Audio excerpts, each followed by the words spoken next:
श्वास करने से इनकार। अनुवादक एटलस स्टूडियो, संपादक एटलस स्टूडियो। समुद्री लुटेरों की खबर सही थी। एक समुद्री लुटेरे सरदार ने कार्रवाई की थी।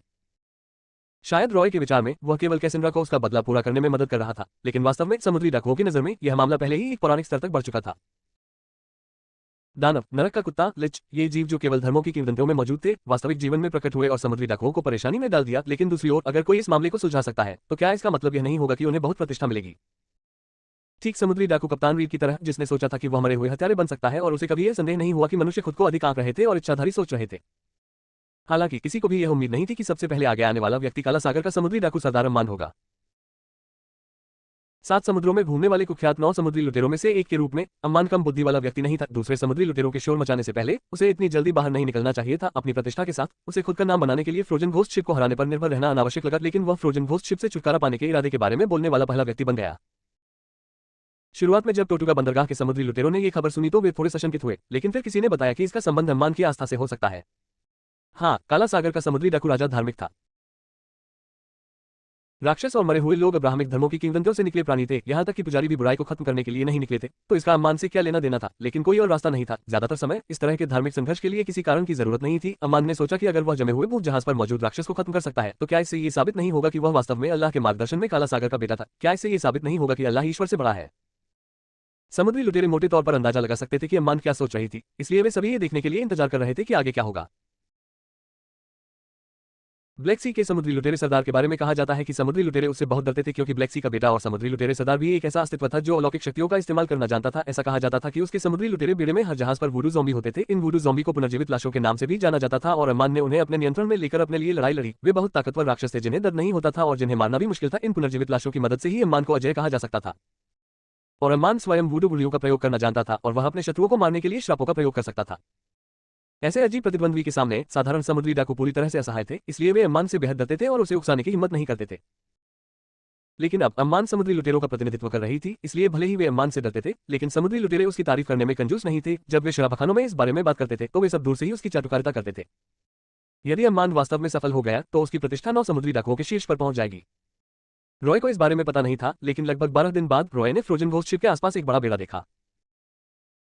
शुरुआत में रॉय को लगा कि यह रॉयल नेवी या स्पेनिश नेवी है। आखिरकार, हालांकि कैसेंड्रा के बदला लेने का लक्ष्य समुद्री डाकू थे, क्योंकि वह और रॉय इंसान नहीं थे। इस बात की कोई गारंटी नहीं थी कि रॉयल नेवी और स्पेनिश नेवी न्याय को कायम रखने के लिए तैयार नहीं दिखेंगी। उनकी धारणा में केवल इन 2 देशों के पास ही बड़े बेड़े थे। हालांकि जब रॉय ने जहाजों पर लटके काले समुद्री डाकुओं के झंडे देखे, तो उन्हें एहसास हुआ कि वह गलत थे। हालांकि समुद्री लुटेरों ने रॉय और कैसेंड्रा के जहाज को फ्रोजन घोस्ट शिप कहा था, लेकिन यह वास्तव में एक भूतिया जहाज नहीं था, और इसका वास्तव में प्रकट होना और गायब होना असंभव था। यह अभी भी पता लगाने योग्य था, इसलिए समुद्री लुटेरों के लिए इसे खोजना आश्चर्यजनक नहीं था। रॉय को पायरेट्स ऑफ द कैरेबियन दुनिया में सेना के वितरण के बारे में ज्यादा जानकारी नहीं थी, इसलिए वह पहचान नहीं पाया कि यह ब्लैक सी पायरेट लॉर्ड अम्मान का बेड़ा था। उसने सिर्फ यही सोचा कि समुद्री लुटेरे उसका विरोध करने के लिए एक साथ काम कर रहे हैं, लेकिन इससे रॉय का गुस्सा कम नहीं हुआ। रॉय ने कैसेंड्रा के साथ मिलकर उन सभी समुद्री लुटेरों के जहाजों पर हमला किया था जिन्हें उसने देखा था। उसका लक्ष्य स्वाभाविक रूप से समुद्री लुटेरों को उससे डरना था, और रॉय के गुस्से को शांत करने के लिए कैसेंड्रा की हत्या करने वाले समुद्री लुटेरों को सौंपना था। हालांकि इस समुद्री लुटेरों के बेड़े को देखने के बाद रॉय को एहसास हुआ कि उसने इन समुद्री लुटेरों की हिम्मत को कम करके आंका था। वास्तव में इसके बारे में सोचने पर यह समझ में आया, महान खोज युग ने इस समुद्र में कितनी संपत्ति का प्रतिनिधित्व किया था। समुद्र में सुरक्षित यात्रा करने के लिए समुद्री लुटेरों ने एक राक्षस और एक लिच की तो बात ही छोड़िए, मनमौजी समुद्री देवी को भी सील करने की हिम्मत की थी। लगता है कि मेरे प्रति उनका डर काफी गहरा नहीं है। रॉय ने एक भयावह मुस्कान के साथ अपने चारों ओर समुद्री डाकुओं के बेड़े को देखा।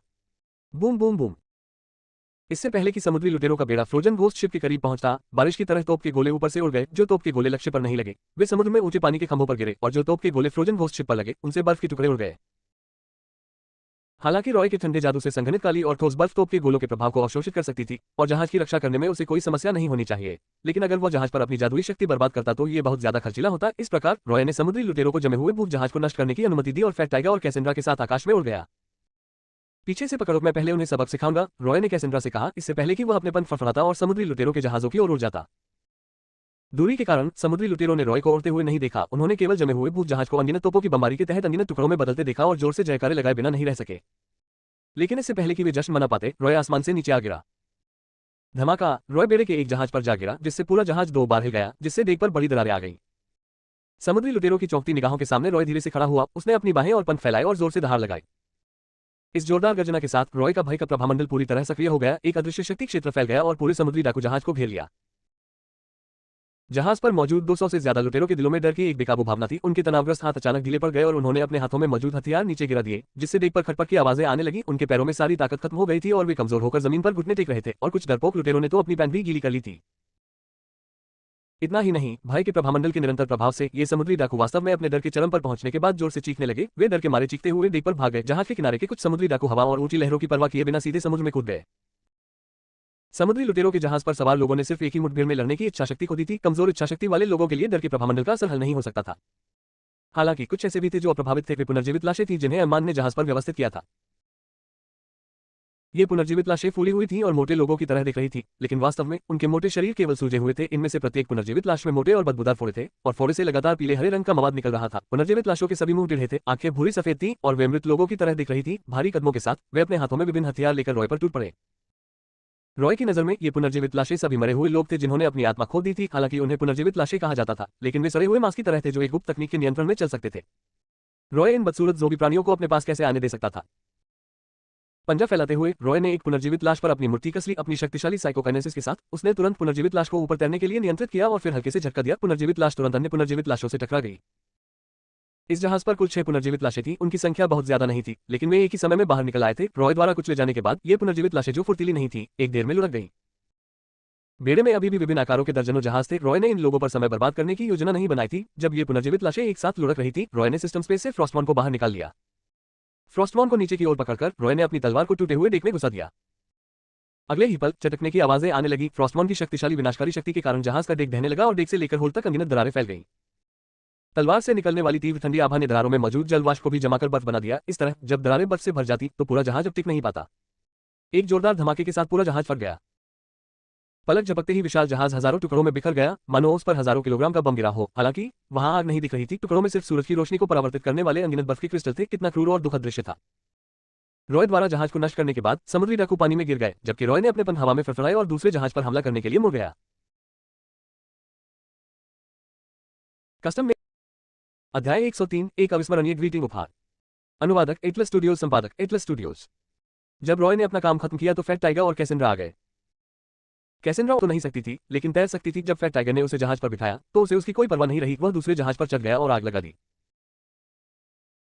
फैट टाइगर जैसे क्रूर प्राणी के पास जाने की हिम्मत किसी में नहीं थी। विभिन्न दुनियाओं की किंवदंतियां अलग अलग थी। कुछ लोगों ने कहा कि हेलहाउंड अंडरवर्ल्ड के द्वारपाल थे और कुछ ने कहा कि हेलहाउंड नर्क से आए दुष्ट कुत्ते थे। लेकिन चाहे वह किसी भी तरह की किंवदंती क्यों न हो, हेलहाउंड भयानक अस्तित्व थे। समुद्री लुटेरों का पहले कभी ऐसे पौराणिक प्राणी से सामना नहीं हुआ था, लेकिन आज उन्होंने आखिरकार एक को देखा। लपटे, काली लपटे। जब मोटा बाघ अपना मुंह खोलता है और धधकती नरक की लपटे उगलता है, तो चाहे वह जहाज हो या इंसान, उनमें से कोई भी नहीं बख्शा जाता।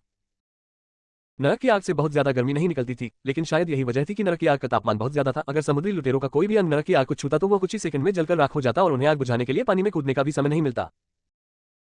इसके अलावा अगर उनके पास समुद्र में कूदने का समय भी होता तो वे काली लपटों को नहीं बुझा पाते। ऐसा इसलिए था क्योंकि नरक की आग का जलना ऑक्सीजन पर निर्भर नहीं था, बल्कि जादूगर की जादुई शक्ति पर निर्भर था। जब तक जादूगर की जादुई शक्ति समाप्त नहीं हो जाती, तब तक नरक की आग नहीं बुझती, चाहे वह पानी में ही क्यों न हो। फैट टाइगर, वह नरक का कुत्ता जो काली लपटों से जल रहा था, ने समुद्री लुटेरों के जहाज पर कहर बरपाया और जल्द ही पूरे जहाज को आग लगा दी। अनगिनत समुद्री लुटेरे जलकर राख हो गए और फैट टाइगर ने एक एक करके उनकी आत्माओं को अपना शिकार बनाया। उस स्थिति की तुलना में जहां रॉय और फैट टाइगर ने हमला करते ही जहाज को नष्ट कर दिया था, कैसेंड्रा जिस समुद्री डाकू जहाज पर सवार हुई थी उसे भाग्यशाली माना गया। बहुत सारे समुद्री डाकुओं की जीवन शक्ति को अवशोषित करने के बाद कैसेंड्रा की जादुई शक्ति काफी बढ़ गई थी, लेकिन वह अभी भी इतनी जल्दी जहाज को नष्ट करने में असमर्थ थी। समुद्री डाकू जहाज पर उसने लगातार अपनी ठंडी जादुई शक्ति को उजागर किया, जिससे समुद्री डाकू काले क्रिस्टल बर्फ की मूर्तियों में बदल गए। ये बर्फ की मूर्तियां वास्तव में जीवन थी क्योंकि उनमें समुद्री डाकुओं की हरकतें बनी हुई थी। जहाज पर मौजूद सभी समुद्री लुटेरों को बर्फ की मूर्तियों में बदलने के बाद कैसेंड्रा ने शांतिपूर्वक उनकी जीवन शक्ति और आत्माओं को प्राप्त कर लिया। एक के बाद एक समुद्री लुटेरों के जहाज टूटते गए, काली लिप्टों में जल गए या बर्फ की मूर्तियों में बदल गए। हर पल काले सागर के लुटेरों की चीखें गूंजती रहीं। जल्द ही समुद्री लुटेरों के आधे से ज्यादा बेड़े नष्ट हो गए। 9 समुद्री लुटेरों में से एक ब्लैक सी का बेटा अम्मान इस समय अपने फ्लैगशिप पर था। हालांकि अन्य समुद्री लुटेरों के जहाजों ने फ्लैगशिप की रक्षा की, लेकिन अम्मान को बिल्कुल भी सुरक्षित महसूस नहीं हुआ। जब उसने देखा कि रॉय ने अपने स्पाईग्लास से कैसे लड़ाई लड़ी, तो उसे एहसास हुआ कि उसने बहुत बड़ी गलती की है। दानव मनुष्य से भिन्न थे, वह ऐसा अस्तित्व नहीं था जिसे तोपों और मानव तरंग युक्तियों से हराया जा सके।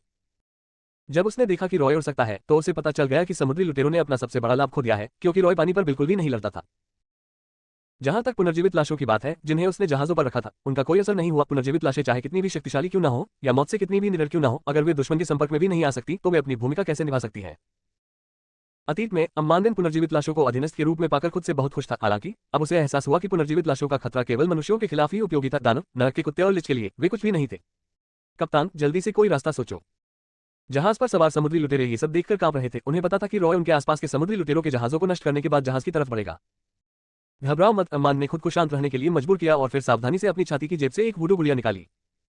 इस वुडू गुड़िया से सिर से पैर तक बदबू आती थी। इसका चेहरा भयावह और भयानक था और कोई नहीं जानता था कि यह किस सामग्री से बनी है। वुडू गुड़िया को बाहर निकालने के बाद अम्मान ने एक समुद्री डाकू को किनारे से घसीटा। फिर उसने अपनी कटलेस से समुद्री डाकू का गला काट दिया, जिससे उसकी गर्दन से खून बहकर वुडू गुड़िया पर आ गया। एक अजीब दृश्य हुआ। वुडू गुड़िया ने अपने ऊपर छिड़के गए लाल खून को तुरंत सोख लिया।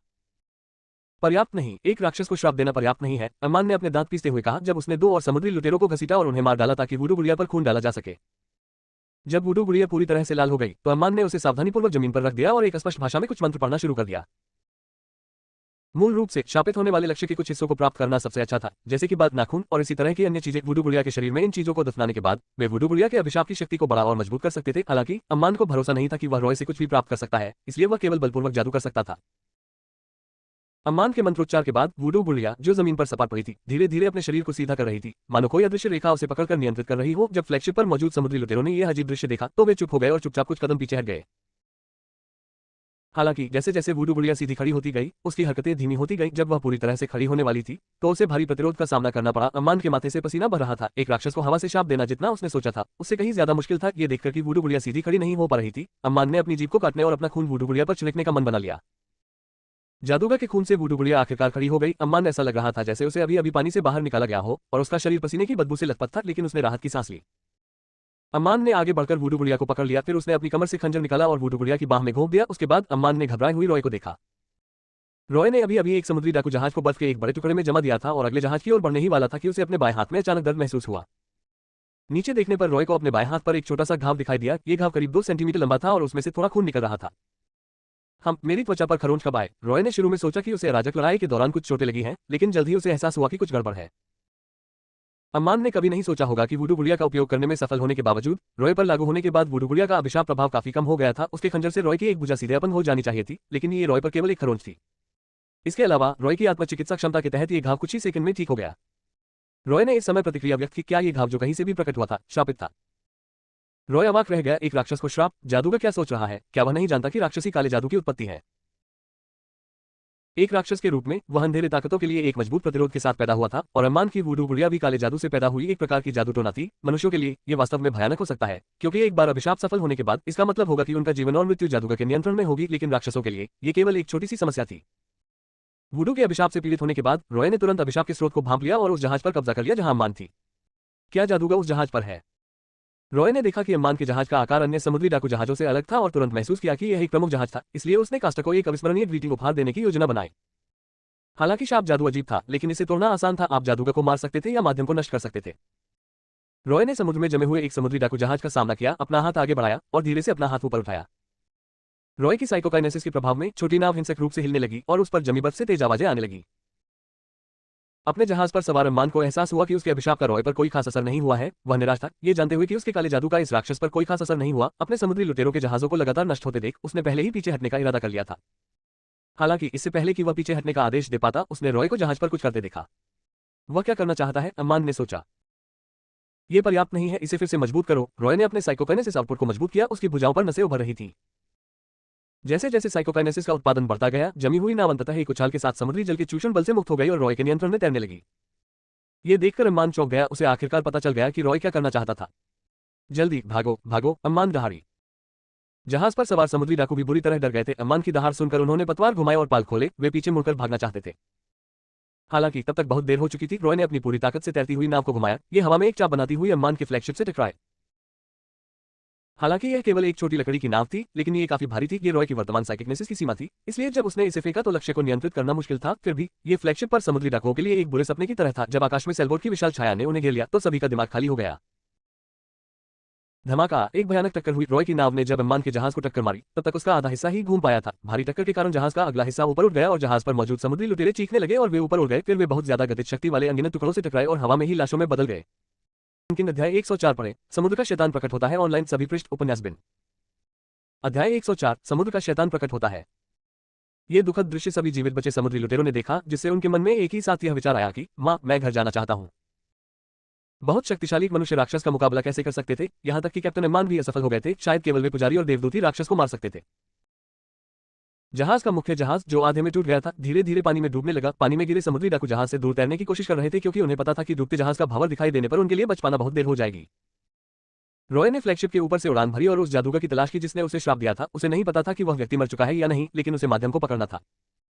यद्यपि यह श्राप इतना कमजोर था कि उसके विरुद्ध कोई लाभ नहीं हो सकता था, फिर भी दूसरों द्वारा श्रापित होना उसके लिए सुखद अनुभूति नहीं थी।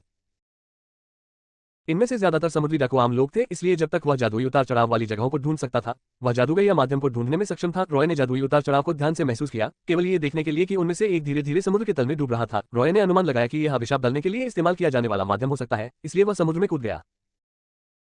इस समय समुद्री लुटेरों का जहाज अभी भी डूब रहा था। रॉय के समुद्र में प्रवेश करने के बाद कभी भी कोई चीज उसके सिर पर गिर सकती थी, लेकिन उसके शरीर की ताकत से ये चीजें कोई खतरा पैदा नहीं कर सकती थी। उसने जादुई उतार चढ़ाव के स्थान का पीछा किया और जल्द ही धीरे धीरे डूबती हुई वुडू गुड़िया को ढूंढ निकाला।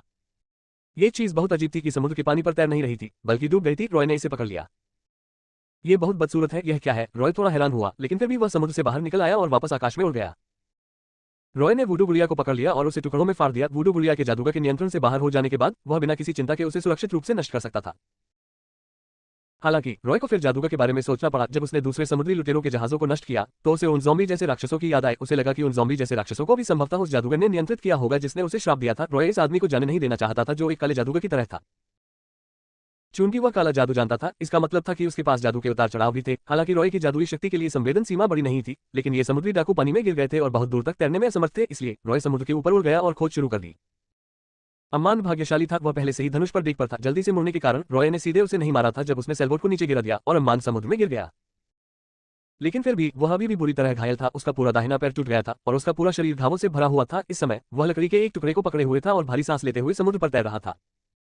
जब उसे पता चला कि रॉय समुद्र के ऊपर बहुत नीचे उड़ रहा है तो अम्मान को तुरंत एहसास हुआ कि रॉय शायद उसे ढूंढ रहा है। उस पर काले जादू के निशान छिपाए नहीं जा सकते थे। ये जानते हुए कि अगर वह रॉय के हाथों में पड़ गया तो उसे निश्चित रूप से मौत से भी बदतर स्थिति का सामना करना पड़ेगा, अम्मान को भागने का कोई रास्ता नहीं सूझा। उसने अन्य बचे हुए समुद्री लुटेरों की नकल की और हताश होकर युद्ध के मैदान से दूर भाग गया। हालांकि वह एक बात भूल गया, एक कप्तान के रूप में उसके कपड़े अन्य समुद्री डाकुओं की तुलना में बहुत अच्छे थे और रॉय ने कुछ ही समय बाद अम्मान को ढूंढ लिया। न केवल उसने उसकी कप्तानी पहचान को पहचाना बल्कि उसने उस पर जादुई शक्ति के निशान भी पाए। रॉय ने जब देखा कि अम्मान भाग रही है तो वह उसका पीछा करने की जहमत नहीं उठा सका। उसने अपना मुंह खोला और अम्मान पर बर्फ का बम थूक दिया। इसे बर्फ बम कहने के बजाय इसे जमी हुई हवा कहना बेहतर था, जो सिर्फ मुट्ठी के आकार की थी। ये बहुत तेजी से उड़ते हुए हिंसक रूप से घूम रहा था और हवा में सफेद धुंध का निशान छोड़ते हुए अम्मान की ओर उड़ रहा था। ये रॉय की ठंडी सांस का एक उन्नत संस्करण था। इसका सिद्धांत बहुत सरल था, ये कुछ और नहीं बल्कि बिखरे हुए ठंडे आभा को बाहर थूकने से पहले संपीड़ित करना था। खैर वाकई ऐसा लगा जैसे थूक रहे हो फुपुई। जब उसने अपना सिर घुमाया और जमी हुई हवा के गुबार को देखा तो अम्मान को निराशा महसूस हुई। उसे पता था कि इस बार उसकी किस्मत खराब होने वाली है। उसे पहले से ही इसका पछतावा था। अगर उसे पता होता कि राक्षस इतना शक्तिशाली है तो वह उस समय सुर्खियों में नहीं आता। अब जबकि वह राक्षस को मारने में सफल नहीं हुआ तो उसे अपनी जान से हाथ धोना पड़ेगा। हालांकि जैसे ही अम्मान का दिल जलती हुई राख की तरह था और रॉय ने सोचा कि वह इस काले जादू के जादूगर को मार सकता है, अचानक समुद्र की सतह पर एक विस्फोट हुआ। लहरें उछल रही थी और एक विशाल तंबू पानी से बाहर निकलकर रॉय के जमे हुए वायु द्रव्यमान और अम्मान के बीच फंस गया। पेन जमी हुई हवा का द्रव्यमान फट गया और उसमें मौजूद तेज ठंडी आभा एक ही बार में बाहर आ गई। विशाल टेंटेकल ने रॉय के जमे हुए वायु द्रव्यमान को रोक दिया, इसलिए उसे उससे निकलने वाली ठंडी आभा को सहना पड़ा। हवा में फैली काली बर्फ ने तुरंत ही टेंटेकल को ढक लिया और यहां तक कि इससे उत्पन्न लहरें भी बर्फ में बदल गईं। हालांकि टेंटेकल पर काली बर्फ ज्यादा देर तक नहीं टिकी और फिर फट गई। हालांकि टेंटेकल घायल नहीं दिख रहा था, लेकिन जानवर की दहाड़ जो थोड़ी दर्दनाक लग रही थी समुद्र के नीचे से आ रही थी। अम्मान दंग रह गया। उसने पहली नजर में ही टेंटेकल को पहचान लिया। उसने कसम खाकर कहा कि क्रैकन के टेंटेकल को देखकर उसे इतनी खुशी कभी नहीं हुई थी। डेवी जोन्स आए थे।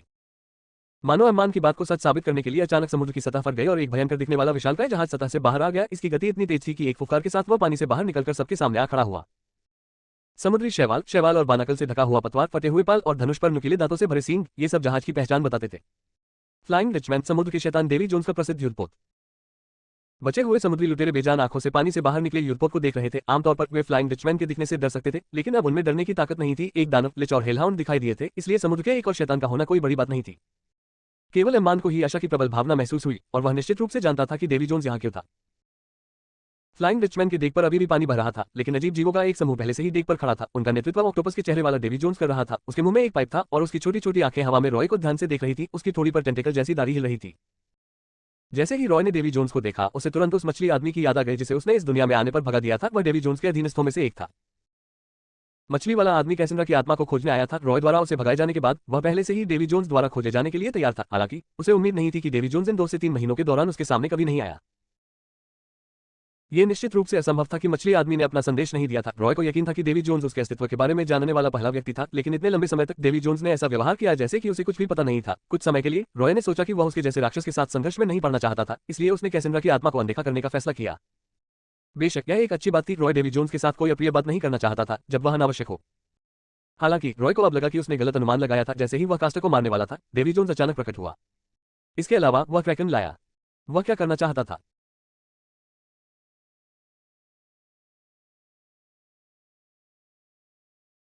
Custom made daemon king hash अध्याय 105 शक्ति अवशोषण। कस्टम मेड डेमन किंग अध्याय 105 पढ़ें। शक्ति अवशोषण ऑनलाइन सभी पृष्ठ उपन्यास बिन। डेवी जोन्स और रॉय कुछ देर तक एक दूसरे को देखते रहे, फिर अंततः उसने अपने मुंह से पाइप बाहर निकाला। हालांकि जैसे ही उसने अपना मुंह खोला, उसका स्वर बहुत ही रुचिकर था। डेमन, मैं तुम्हें बहुत दिनों से बर्दाश्त कर रहा हूं, डेव जोन्स ने कहा। तुम मुझसे कितनी आत्माएं छीनना चाहते हो? रॉय ने आश्चर्य से अपनी पूंछ हिलाई। यह अजीब है, मुझे लगा कि तुम अब आत्माओं का मार्गदर्शन करने का अपना कर्तव्य नहीं निभा रहे हो। भले ही मैं अपना कर्तव्य पूरा न कर रहा हूं, इसका मतलब यह नहीं है कि मैं तुम्हें आत्माएं लूटने दूं। डेवी जोन्स ने अपने केकड़े जैसे बाएं हाथ से जहाज के किनारे पर थपथपाया। मैं अब छोटी लड़की की आत्मा की जांच नहीं करूंगा, लेकिन तुमने और भी समुद्री लुटेरों को मारना और उनकी आत्माएं चुराना जारी रखा है। अगर मैं तुम्हें ऐसे ही रहने दूं, तो क्या तुम इस महासागर में सभी को मारने की योजना बना रहे हो? मैंने कहा है कि यह राक्षस अनुबंध का एक हिस्सा है। रॉय को इतनी परवाह नहीं थी। मेरे लिए इसे रोकना आसान है, बस गायब कान वाले समुद्री डाकू और उसके समुद्री डाकू दल को सौंप दो। लेकिन लगता है कि समुद्री डाकू ऐसा करने की योजना नहीं बना रहे हैं। डेवी जोन्स इस बारे में बिल्कुल भी नहीं बोल पाए। सच में अगर समुद्री डाकू हथियारों को सौंप सकते तो इतनी परेशानी नहीं होती, लेकिन अगर समुद्री डाकू इतने आज्ञाकारी होते तो क्या उन्हें फिर भी समुद्री डाकू कहा जाता? यहां तक कि समुद्र का भयानक शैतान भी समुद्री डाकुओं के विचारों को नियंत्रित नहीं कर सका, और न ही यह कि वे क्या करना चाहते हैं, लेकिन उसे रॉय और कैसेंड्रा की बढ़ती हत्या को रोकना ही था। ऐसा इसलिए नहीं था क्योंकि रॉय ने इन मृत समुद्री लुटेरों की आत्माएं छीन ली थी। वैसे भी डेवी जोन्स अब आत्माओं का मार्गदर्शन नहीं कर रहा था और उसे इस बात से कोई मतलब नहीं था कि ये आत्माएं कहां गईं, लेकिन अगर मामला समुद्री लुटेरों के सरदारों से जुड़ा था तो डेवी जोन्स को इसे संभालना था। वह रॉय को अम्मान की हत्या नहीं करने दे सकते थे। इसका कारण स्वाभाविक रूप से समुद्र देवी कैलिप्सो थी। उस समय डेवी जोन्स को कैलिप्सो से प्यार हो गया और उसने स्वेच्छा से फ्लाइंग डचमैन के कप्तान का पद स्वीकार कर लिया ताकि कैलिप्सो को समुद्र में मरने वालों की आत्माओं का मार्गदर्शन करने में मदद मिल सके, ताकि वह हर 10 साल में एक बार उसके साथ डेट पर जा सके। हालांकि उसे उम्मीद नहीं थी कि समुद्र की देवी इतनी गुस्सैल होगी। उसने डेवी जोन्स को छोड़ दिया और अपॉइंटमेंट पर नहीं गई। दिल टूटने से दुखी डेवी जोन्स ने प्यार से नफरत को जन्म दिया। उसने अपना दिल खोदकर निकाला और उसे कैलिप्सो को लिखे प्रेम पत्रों के साथ दफना दिया, लेकिन ये पर्याप्त नहीं था। उसने 9 समुद्री लुटेरों को कैलिप्सो को सील करने की विधि के बारे में बताया और उन्हें इस्तेमाल करके कैलिप्सो को सील कर दिया ताकि वह एक साधारण महिला बन जाए। उसने सोचा कि एक बार जब वह अपनी शक्ति खो देगी तो कैलिप्सो अपना मन बदल लेगी और फिर से उसके साथ हो जाएगी। दुर्भाग्य से ये चाल कैलिप्सो पर काम नहीं करती दिखी। डेवी जोन्स कैलिप्सो के मन बदलने का इंतजार नहीं कर सका, इसके बजाय उसे जो अभिशाप झेलना पड़ा वह जारी रहा। हालांकि उसने इसे स्वीकार नहीं किया, लेकिन डेवी जोन्स को इसका पछतावा था। वह जानता था कि अगर कैलिप्सो पर लगी सील नहीं हटाई गई या अगर वह मर नहीं गई तो फ्लाइंग डचमैन पर लगा अभिशाप वापस नहीं लिया जा सकेगा। उस समय जब उन्होंने कैलिप्सो को सील किया था तो 9 समुद्री डाकू लॉर्ड्स के हाथों में एक सीलिंग आइटम था और केवल वे ही जानते थे कि यह आइटम क्या था।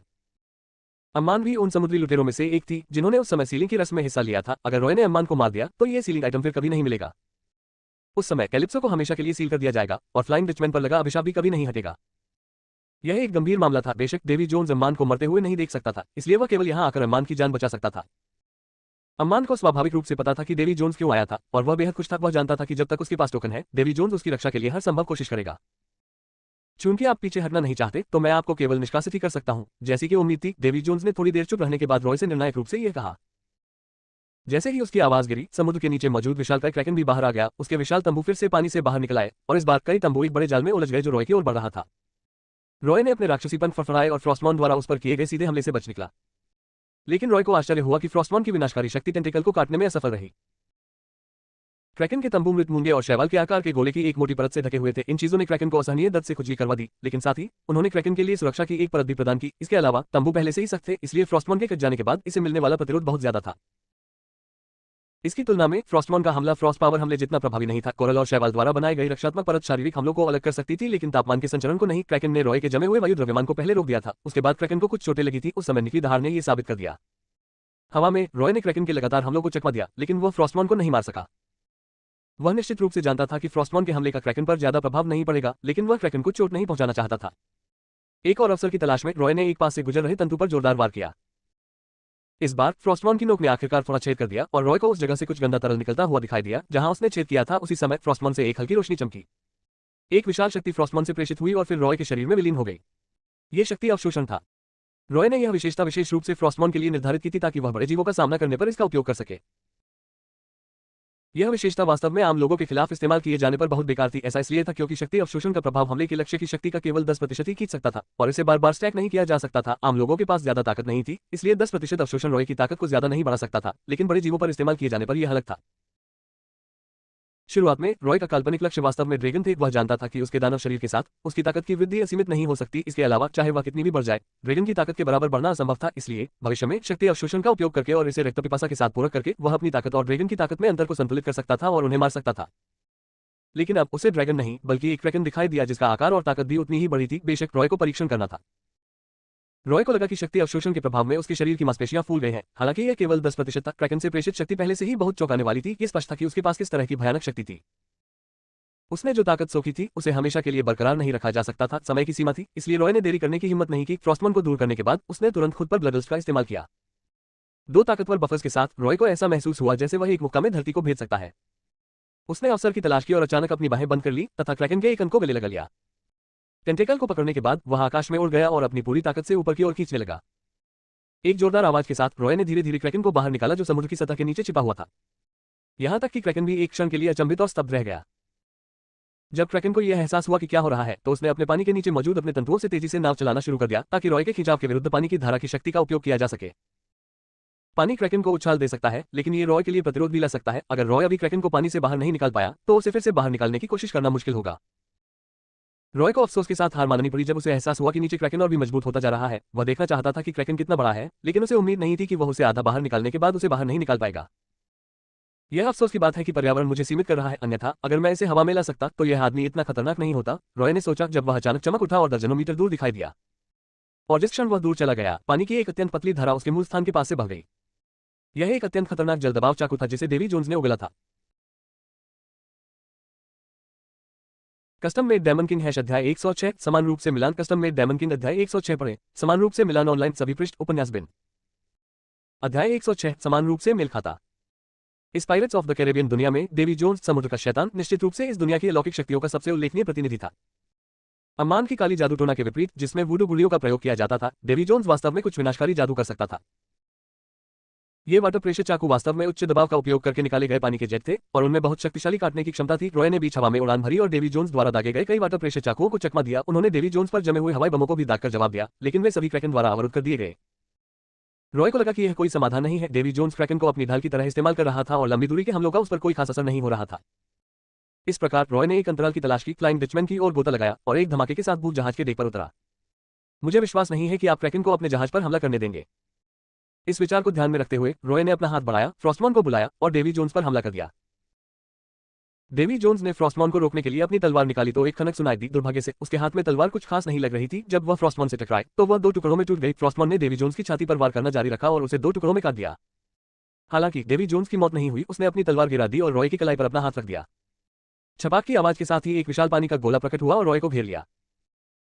डेवी जोन्स ने रॉय को वाटर प्रिजन मंत्र से फंसाया, जिसके बाद वह खुद को मुस्कुराने से नहीं रोक पाया। उसका शरीर, जिसे रॉय ने 2 भागों में विभाजित कर दिया था, धीरे धीरे बंद होने लगा। वह पानी की जेल में रॉय के संघर्ष की सराहना करना चाहता था, लेकिन उसने पाया कि रॉय बिल्कुल भी नहीं घबराया। बर्फ की शक्ति बाहर निकली और तुरंत पानी की गेंद जो उसे फंसा रही थी, बर्फ के गोलाकार टुकड़े में बदल गई। फिर उसने जोर से संघर्ष किया और बर्फ तुरंत टुकड़ों में बिखर गई। लानत है, मुझे बर्फीले राक्षसों से नफरत है। डेव जोन्स निराश दिखे। अगर यह कोई और राक्षस होता तो जल कारागार से बच पाना बहुत मुश्किल होता, लेकिन दुर्भाग्य से रॉय एक ठंडा राक्षस था। मुक्त होने के बाद रॉय चमकता हुआ डेवी जोन्स के पीछे दिखाई दिया। फ्रॉस्टमॉन ने उसकी पीठ में चुरा घोंपा। आहे, डेवी जोन्स चिल्लाया और अचानक रुक गया। चेहरे पर मुस्कान लिए उसने अपना केकड़े जैसा हाथ आगे बढ़ाया और रॉय की तलवार तोड़ने की कोशिश की। दुर्भाग्यवश उसकी शक्ति एबिस दानव के लोहे से बने ब्लेड को तोड़ने के लिए पर्याप्त नहीं थी। रॉय ने उसे लात मारकर दूर कर दिया और अपनी तलवार वापस ले ली। डेवी जोन्स के उठने के बाद उसकी छाती पर लगा घाव फिर से भर गया। ये देखकर रॉय को सिरदर्द होने लगा। उसने डेवी जोन्स को 2 बार घायल किया था, लेकिन उसे बिल्कुल भी खून नहीं निकला। इस तरह फ्रॉस्टमॉन की ब्लीडिंग विशेषता उस पर काम नहीं करेगी। ये बेकार है। डेवी जोन्स ने रॉय के विचारों का अनुमान लगा लिया था। उसने अपने पैरों के नीचे देख की ओर इशारा करते हुए कहा, मैं फ्लाइंग डचमैन का कप्तान हूं। जब तक मैं इस जहाज पर हूं, मैं अजय हूं। क्या ऐसा है? रॉय ने अपने पैरों की तरफ देखा। अगले ही पल उससे एक तीव्र ठंडी आभा निकली और पूरे जहाज में फैलने लगी। फ्लाइंग डचमैन जमने लगा। न केवल जहाज बल्कि डेवी जोन्स और उसके अधीनस्थ मछुआरे भी जमने लगे। कठोर काली बर्फ ने जल्द ही फ्लाइंग डचमैन को बर्फ की जेल में बदल दिया और कैदी डेवी जोन्स और अन्य की बर्फ की मूर्तियां थीं। जब बर्फ जमने का काम पूरा हो गया, रॉय के नियंत्रण में काली बर्फ जल्दी से अंदर की ओर ढहने लगी। सारी बर्फ लगातार दबने और टूटने के कारण चटकने की आवाजें निकाल रही थी। रॉय ने अपने पंख फड़फड़ाए और डेक से उड़ गया। फ्लाइंग डचमैन लगातार विकृत और सिकुड़ने लगा। इस अजीब दृश्य ने जीवित बचे समुद्री लुटेरों के जबड़े खुले के खुले रह गए। एक जोरदार धमाके के साथ काली बर्फ क्रिस्टल पाउडर में बदल गई और फ्लाइंग डचमैन गायब हो गया। ये देखकर रॉय ने राहत की सांस ली। क्या डेवी जोन्स ने नहीं कहा था कि जब तक फ्लाइंग डचमैन रहेगा वह नहीं मरेगा? इसलिए रॉय ने मिलकर जहाज को भी नष्ट कर दिया। हालांकि जैसे ही रॉय ने सोचा कि उसने डेवी जोन्स को सफलतापूर्वक मार दिया है, समुद्र में एक विशाल भंवर प्रकट हो गया। यह विशाल भंवर वही दिखाई दिया जहां फ्लाइंग डचमैन अभी अभी आया था। जैसे ही भंवर घूमा, एक बड़ा जहाज धीरे धीरे भंवर के नीचे से ऊपर की ओर तैरने लगा। रॉय ने चौंक कर कहा कि बड़ा जहाज निस्संदेह फ्लाइंग डचमैन था, इसका पुनर्जन्म हुआ था। डेवी जोन्स अभी भी फ्लाइंग डचमैन के डेक पर खड़ा था और रॉय पर हंस रहा था। डायमंड, तुम हैरान लग रहे हो। ये समुद्र देवी कैलिप्सो की शक्ति है, रॉय ने पूछा। कैलिप्सो का नाम सुनते ही डेवी जोन्स की मुस्कान गायब हो गई, लेकिन फिर भी उसने सिर हिलाया और कहा, ये सही है, मैं मानता हूं कि तुम बहुत डरावने हो। ये पहली बार है जब मैंने फ्लाइंग डचमैन को टूटते हुए देखा है, लेकिन ये बेकार है। ये कैलिप्सो द्वारा आशीर्वादित एक जहाज है, भले ही यह टूट जाए, ये जल्दी से फिर से जीवित हो जाएगा। ये सुनकर रॉय का दिल बैठ गया। उसे एहसास हुआ कि शायद उसने गलत सोचा था। भले ही कैलिप्सो को 9 नश्वर समुद्री लुटेरों ने सील कर दिया हो, लेकिन यह संभावना है कि उन्होंने सील को पूरा करने के लिए गुप्त तरीकों का इस्तेमाल किया होगा। अगर लोगों को लगता है कि इस वजह से कैलिप्सो बहुत कमजोर है, तो यह बहुत बड़ी गलती होगी। रॉय को यह नहीं पता था कि कैलिप्सो वास्तव में देवता थी या नहीं, लेकिन चाहे वह थी या नहीं, फ्लाइंग डचमैन द्वारा प्रदर्शित अमर विशेषता के कारण वह कल्पना कर सकता था कि वह कितनी शक्तिशाली थी। बेशक रॉय का वर्तमान प्रतिद्वंद्वी डेवी जोन्स था, न कि flying Dutchman. Flying Dutchman calypso द्वारा बनाई गई एक दिव्य कलाकृति थी, लेकिन फ्लाइंग डचमैन का कप्तान नहीं था। कप्तान को बदला जा सकता था, जिसका मतलब था कि उसे मारा जा सकता था। मुख्य बात थी डेवी जोन्स का दिल। डेवी जोन्स की सारी ताकत फ्लाइंग डचमैन से आती थी, और यह एक दानव अनुबंध जैसा कुछ लग रहा था। फ्लाइंग डचमैन का कप्तान बनने के लिए उसे इस जहाज के साथ अनुबंध पर हस्ताक्षर करने के लिए अपना दिल देना पड़ा। लेकिन मुश्किल ये थी कि फ्लाइंग डचमैन कप्तान को मारने के बाद ये दूसरे पक्ष के कर्तव्यों को संभालने और नए फ्लाइंग डचमैन कप्तान बनने के बराबर था। इन बातों को याद करने के बाद रॉय को आखिरकार एहसास हुआ कि वह डेवी जोन्स को तब तक नहीं मार सकता जब तक कि वह उसका दिल न पाले। अगर वह उसे पा भी लेता तो भी वह डेवी जोन्स को नहीं मार सकता था, क्योंकि वह इस भूतिया जहाज का नया कप्तान नहीं बनना चाहता था। कुछ सोचने के बाद रॉय ने पीछे हटने का फैसला किया। अब उसे अंदाजा हो गया था कि जिस व्यक्ति ने उसे शाप देने के लिए वुडू गुड़िया का इस्तेमाल किया था, वह 9 समुद्री लुटेरों में से एक था, और डेवी जोन्स सिर्फ समुद्री लुटेरों को बचाने के लिए यहाँ आया था। डेवी जोन्स से लड़ना व्यर्थ था। रॉय उसे मार नहीं सकता था, लेकिन डेवी जोन्स भी रॉय का कुछ नहीं बिगाड़ सकता था। समय बर्बाद करने और जादुई शक्ति खर्च करने के अलावा उनकी लड़ाई व्यर्थ थी।